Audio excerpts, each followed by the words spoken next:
Hello everybody, it's been a while since I made a video. I've gotten a little behind. We've been working for John Deere. It's our busy time of year right now with everyone harvesting, so I'm trying to get caught up on my yard work today, but I'm also on call, so hoping I don't get any service calls so that I can get caught up here. I need to cut down the dill so that I can harvest some of the dill that's still good. Some of it that's already browning I will let go to seed, and I'll have seeds for next year and some seeds to sell as well. The French tarragon as well, we have seeds happening, plus some really nice big French tarragon this year. It's huge, so I'll be getting a lot of that. Down here we actually do have some pretty neat things happening even with neglect. These sunflowers have gotten quite tall, and I'll give you a little bit of a comparison here. I'm not a big man, but I'm about 5'9", and yeah, they're towering above me, so I'd say they're probably about 8 feet, I'm guessing. Here's some heirloom lettuce that I've let go to seed. This garden has basically become my seed bed, and I'll be getting a lot of spinach seeds. All these seeds here are actually for radishes, so I should have lots of radish seeds. Some more dill in there as well. I planted marigolds around the outside to use as a pest deterrent. The bees have really loved this area with all the flowering and everything. As you can see, I've got the wild oats coming up good. I'll be having to harvest them before they drop their seeds. Here I have a sunflower that's coming well, and as you can see, of the wind blowing it, there's a bee enjoying himself on the sunflower. So it's good to see the bees out, and hopefully we have more of them. The potatoes, some of them took a real kicking this year from a hailstorm. As you can see, there's a couple spots there where it's not much growing, but it should, out of one of those hills I got 10 pounds of potatoes. There's 64 hills here, so I have a potential to get a lot of potatoes, plus the other areas where I have potatoes planted.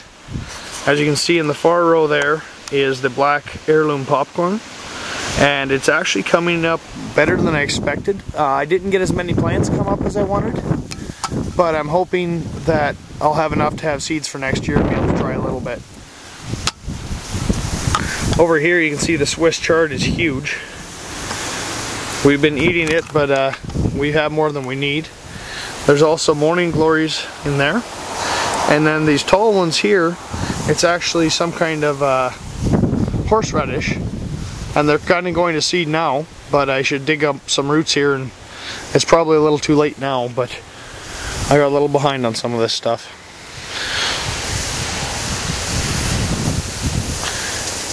As you can see, my neighbor mowed the lower area that I usually mow. We kind of take turns at it, and it was looking like a hayfield, so I might go down there with the mower if I get time and pick up some of that for the compost. Once it dries out a little bit, it'll make good carbon matter. In the meantime, I've been mowing down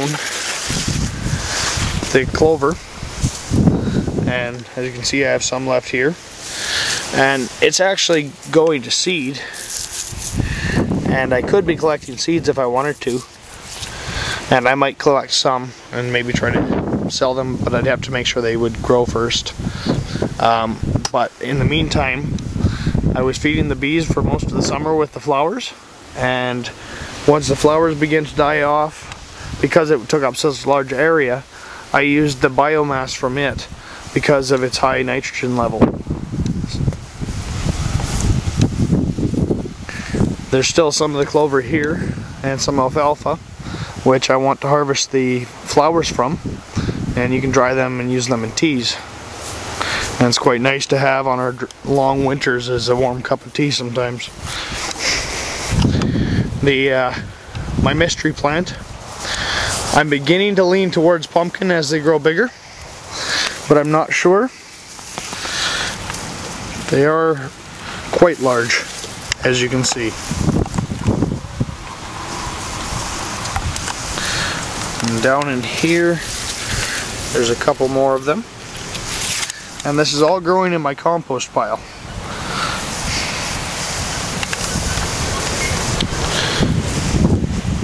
We have a little interesting little ecosystem being created here on its own. It's just nature at work. And every year it's getting bigger. It's just a drainage ditch off the streets. And it works quite well. And the thing about it is, when it fills up several times a year, there are holes in here that fill with water, and so over time it leaks out, and it's supplying the trees up there. And then as we go down, cattails, there's also thistles along here like crazy, which is rather frustrating, but they'll have their cycle. It just means you don't go barefoot down there. I finally got my first couple raspberries this year. Not too many, but as you can see, the plant is doing well. I'm very happy with this. It's even spread out a little more this year than it had in past years. And oh, there's another little berry coming there. So it takes a couple years. The rhubarb is kind of looking a little sad, but it is its first year. Once the roots get more established, within a couple of years it should be a large plant, and we'll have to continue to break up the root mass. Spruce trees are growing well. All the moisture this year has really helped everything grow. It's been a weird year in that some things that flower once usually have been flowering twice, and I don't know what that means or anything, but it's just different than I've noticed. I need to harvest these guys soon. Each one of these little pods is full of seeds, and they make this really nice ground cover, and it makes a really nice flower. It also provides a good amount of biomass. What it's called, I forget. I've been told this one many times and I can never remember the name for some reason. Obviously I need to do some serious weeding. I've gotten behind on the grass, and that's the biggest battle I have in these beds, is this quack grass. It just takes over. So I'll have to weed out everything and then sheet mulch it. Well, maybe not sheet mulch, but at least mulch it. Heavy mulch, and that'll help suppress some of the weeds. What I do usually is I mow these up with a lawnmower, and then I put them in the compost. The reason I do it that way rather than just drop them is because often by the time I've got to them, they've already gone to seed, and if I just drop them, there's not enough heat created in the bed to kill the seeds, whereas in the compost there's enough heat. But I try to replace the nutrients I'm taking out of the bed by adding more mulch and more compost.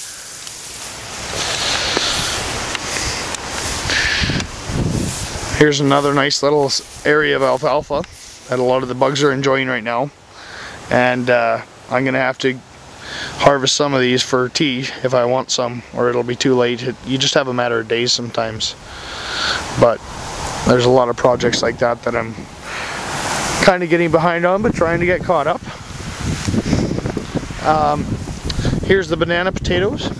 This is another sheet mulch bed that I made last year, and they've spread out. They've taken over half the path. I can't even fit my mower down there now.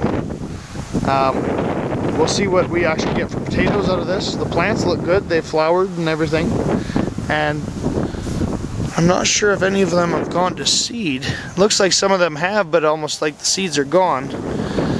Otherwise, these ones are a little different than I'm usually seeing. They actually have a little seed. Often they'll grow almost like a little tomato on some potato varieties.